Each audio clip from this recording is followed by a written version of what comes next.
Social media management is notorious for being high pressure, competitive, and changing literally every day, which is why it isn't surprising that most social media managers get burned out within the first 2 years. So how do you keep going? How do you stay up with the latest updates, protect your mental health, and build a successful social media management business that supports your lifestyle goals?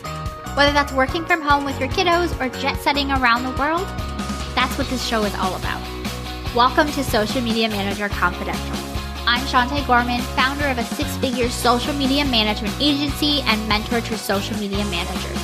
And I'm here to dish on the ins and outs of the social media management world without any of the gatekeeping that can come along with it. You'll learn, you'll laugh, and you'll leave each episode inspired.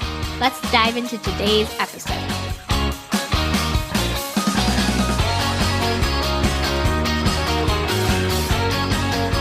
Hey there, welcome back to another episode of Social Media Manager Confidential. If this is your first episode, a special welcome and shout out to you. Thank you so much for tuning in. And if this is not your first episode and you're coming back every single week, thank you so much for being here and letting me know what you love about the show. Today's topic has been highly requested. So I'm going to be telling you exactly how to get clients from social media, specifically by telling you what you should be posting. Let's dive in. Listen, I know firsthand how difficult it can be to keep up with your own social media accounts when you're busy with client work. But if you're wanting to attract and convert new social media management clients, it's a must. Tell me if this is you. You're so busy with client work that you never have time to create content for yourself. You know you could be better at posting, but you just haven't gotten around to it. You want your profile to be attractive to potential clients, but you aren't sure what to post and how to say it. You have potential clients asking for your socials, and you know that it'll help you build your authority with them if you had one that was optimized to its fullest potential. Does that sound familiar? If you're listening to this, the answer is probably yes. So let me tell you how to get clients from Instagram as a social media manager. There's a couple of things for you to know before I begin with this, and it's as a social media manager, you don't need to have a high follower count to get clients. Does it help? Of course. But what matters even more than that is that you're using the platform the exact way that you would be for your clients so that they can see what your work is like firsthand.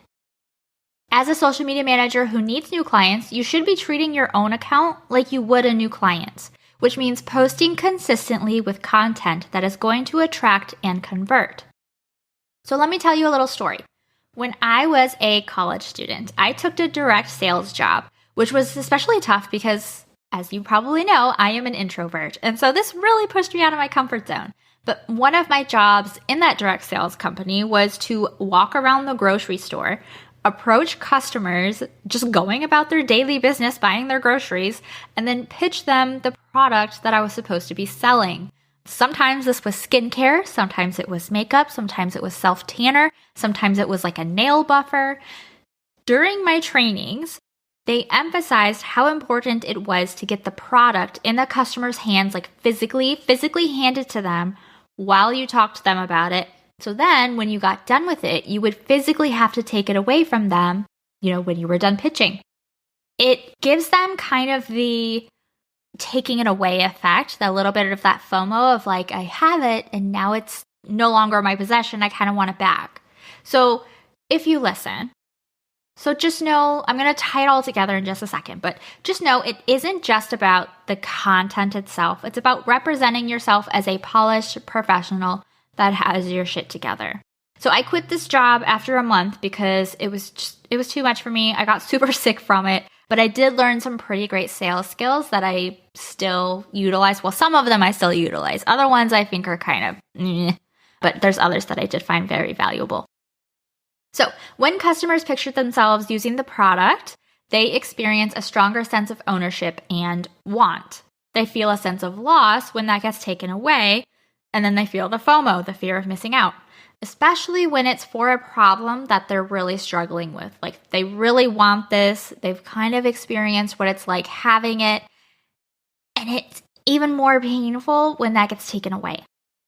And this is why the content that converts on social media, especially for social media managers, is the kind that shows the behind the scenes of your work. Things like what it's like working with you, the inside scoop of a client strategy you're creating, how you plan to reach your client's audience, like with specifics, and client before and afters. That means that you also need to have an Instagram profile that is easy to find, which means keyword optimized. Your story highlights need to support the customer decision journey. What kinds of things are people wanting to see when they're looking at whether they want to click over to your website, whether it's worth booking a call together. And then your posts need to sell your services successfully. If you're only getting engagement and follows from other social media managers, your messaging is off, which might mean it's too complex and more of like a tutorial, how-to, educational type of thing, which attracts other social media managers and not business owners who want someone to do this for them, not to do it themselves. So instead, what I suggest posting, there's 9 different types of posts that you can cycle through and customize these as you see fit. But one is what it's like to work with you. And this could be like a video of you working on client work, start to finish, how you create a post, how you create a strategy, how you onboard a client. It could be how you revise content, how you edit videos, how you give them scripts for reels. Just give them a picture of what it would be like to have you on their team. Post idea number 2 is the behind the scenes of a client strategy. So are you doing market research? Are you looking up their competitors? Are we doing keyword search? And if so, how and why is it important? Post number 3 is call out for who you work with. So if you have specific people that you want to be working with, if it's like women entrepreneurs, if it's clothing boutiques, like if it's something specific like that, call them out in your post. You can be very specific, and the more specific you are, the more likely they're like, oh, that's me. I better pay attention. Post number 4, how you can reach their audience. What are the different ways, the different strategies, the different tactics you use to reach their individual audiences, and not just a general, here's what we do for every single account, but like here's my client, here's their niche, here's the target audience that they want, and here's how I found them for them. Post number 5, content ideas for their niche. So whether this is, again, clothing boutiques, it could be realtors, it could be Airbnbs, whatever it is, you can say, these are the content ideas for it. People love to save those, and it also shows that you are creative. You can come up with content that their target audience will find interesting, and it's going to make them take notice of you.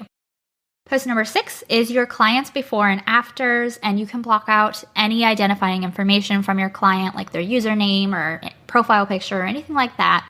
But you can show the analytics, and then you can also translate the analytics, because most business owners don't know what the analytics mean of like, what is reach? What is impressions? What are profile visits and website clicks? How does this translate at the end of the day to growing their business, growing their sales, creating brand awareness, all of that?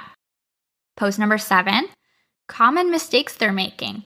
And this doesn't have to be anything that is, too unique. It could just be they're not using keywords.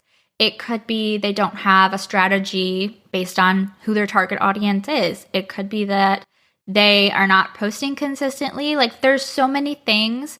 So I would do your research, figure out what your ideal client, what kind of mistakes are they making? What misconceptions do they have? And then start addressing posts about those.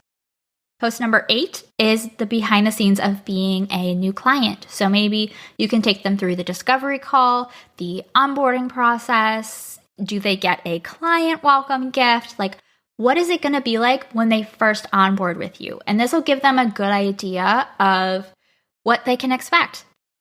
And post number 9 is keywords to use for their niche. So you've heard me say it before, I'll say it again. Keywords are essential to any social media strategy these days.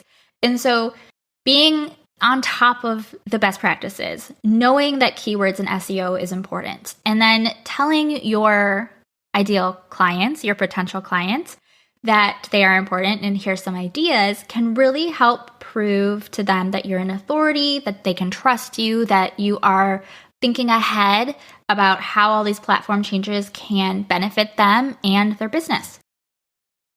Now, I know this might sound like a lot of work, but this is exactly why I created the Instagram Client Attraction Kit for social media managers. They're customizable Canva content templates that allows you to build an Instagram profile that is optimized with keyword SEO so that your ideal clients can easily find you, including bio formulas that I wrote for you, story highlight scripts, and done for you posts, all created specifically to help you convert clients. Because you and I both know, with a well put together Instagram profile, you're not just able to stay consistent on social media.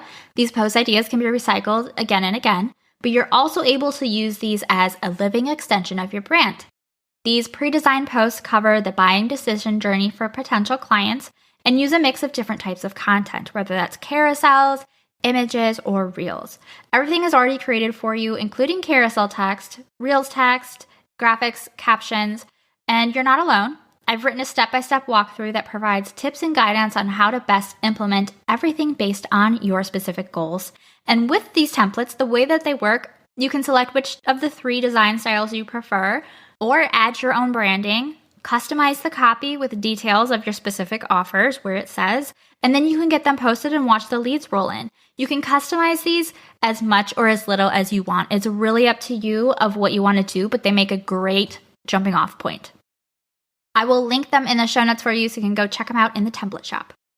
If you have any friends who are social media managers, share the link to this episode with them and help them out. And if you're not already following this podcast, make sure you hit the follow button or the plus button in Apple Podcasts. You can get brand new episodes delivered straight to your podcast app every Friday. Thank you so much for listening. I'll catch you next time. Thanks for tuning in to today's episode. Learn more about my digital template shop, online courses, and mentorship program by going to my website at sugarpunchmarketing.com.